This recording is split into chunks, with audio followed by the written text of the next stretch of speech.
이주호 장관님께 질의하겠습니다. 네. 아까 정성국 의원님에 이어서 자문관 제도에 대해서 말씀드릴 건데요. 이수정 자문관께서는 후반부에 저기 좀 서서 답변에 응해 주시기 바랍니다.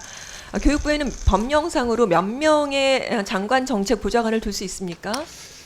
그 법령까지는 제가 파악을 못했습니다. 죄송합니다. 손혁 대표님은 자리에 앉아주세요. 네. 지금 착석해 주세요. 현재 120명이 좀 넘는. 그거는 네, 네.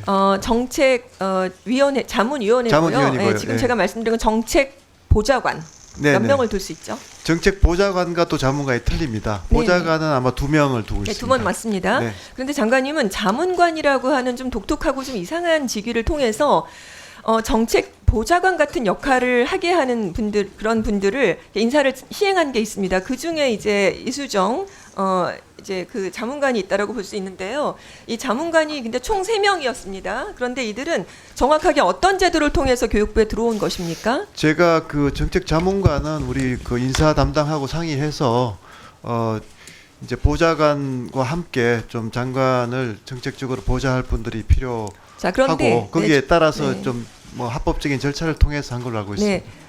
네. 저도 이제 자료를 찾아보니까 네네네. 자문관을 임명하는 거 여기 한번 화면에 띄워주셔도 좋겠는데요. 국가공무원법 32의 4조에 보면 파견 근무라고 하는 조항이 있어서 네네. 거기에 민간 전문가를 파견받은 것으로 되어 있기는 합니다. 맞습니다. 예. 그런데 이 법령을 보면은 국가기관 외에 단체나 기관이죠. 단국대학에 계셨는데 이수정 자문관 같은 임직원을 파견받아서 근무할 때는 어떤 것이 단서로 되어 있는 거냐면 기관단 이제 이렇게 파견할 때는 국가 사업의 공동 수행 그리고 전문성이 아주 특히 요구되는 특수 업무라고 한정되어 있어요. 네네. 그럼 이수정 자문관은 국가의 어떤 공동 수행을 위해서 파견 요청을 한 것인지 혹은 전문성이 특별히 요구되는 특수 업무가 있었던 것인지를 한번 답변해 보시죠. 네, 뭐 그 이제 윤석열 정부의 교육 정책을 이제 수행을 할 때 상당히 이제 그 많은 그 과제들이 있었습니다. 그래서 특히 이제 뭐 초중등에서도 뭐 지금 논란이 되고 있는 AIDT라든가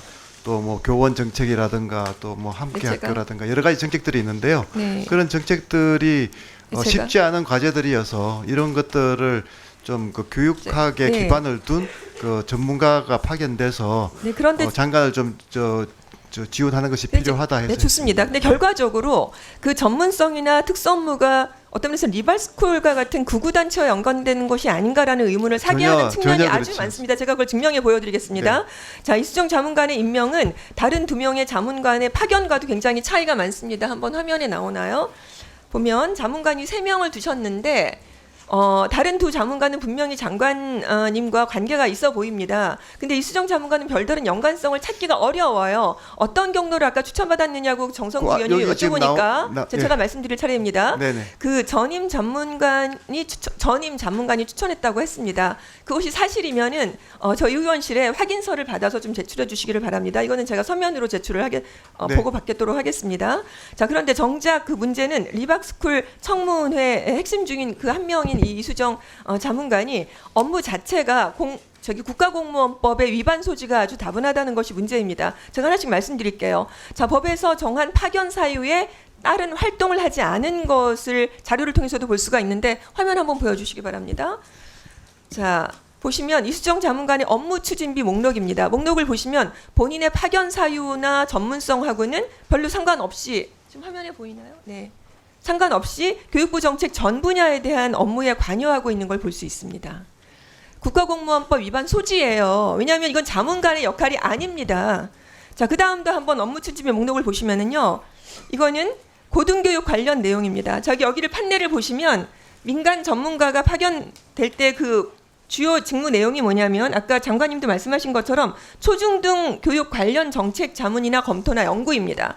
그런데 왜 이렇게 고등교육 관련된 협의의 내용을 많이 하신 것입니까? 본인은 지금 사립대학의 교수인데 이렇게 되면 대학 재정 지원 사업이라든지 연구 영역이라든지 그런 거에 광범위하게 그런 영향을 미친 것이라고 볼 수가 없어요. 한번 자세하게 보십시오. 여기 보시면 특수대학원 설치 관련, 뭐 인문주간 관련 인문행사, 마이스터 대학교 지원 사업 관련된 거, 신산업 분야 이런 광범위한 관련된 굉장히 공정성에 문제가 있다라고밖에 볼 수 없는 업무에 직접적으로 관여한 것들이 너무 차고 넘칩니다.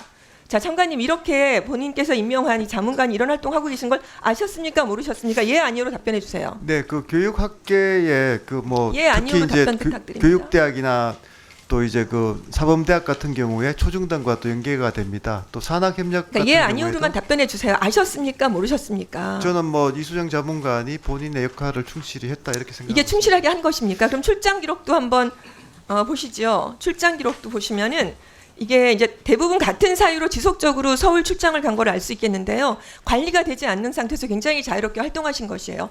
이것은 장관의 정책 보좌관이 하는 일이에요. 이렇게 광범위하게 교육부 정책에 개입할 수가 없는 일입니다.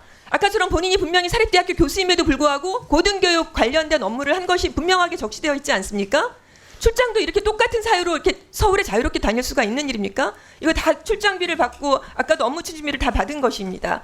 자, 이수정 중에 제가 지금부터 분명하게 여쭤보겠는데요.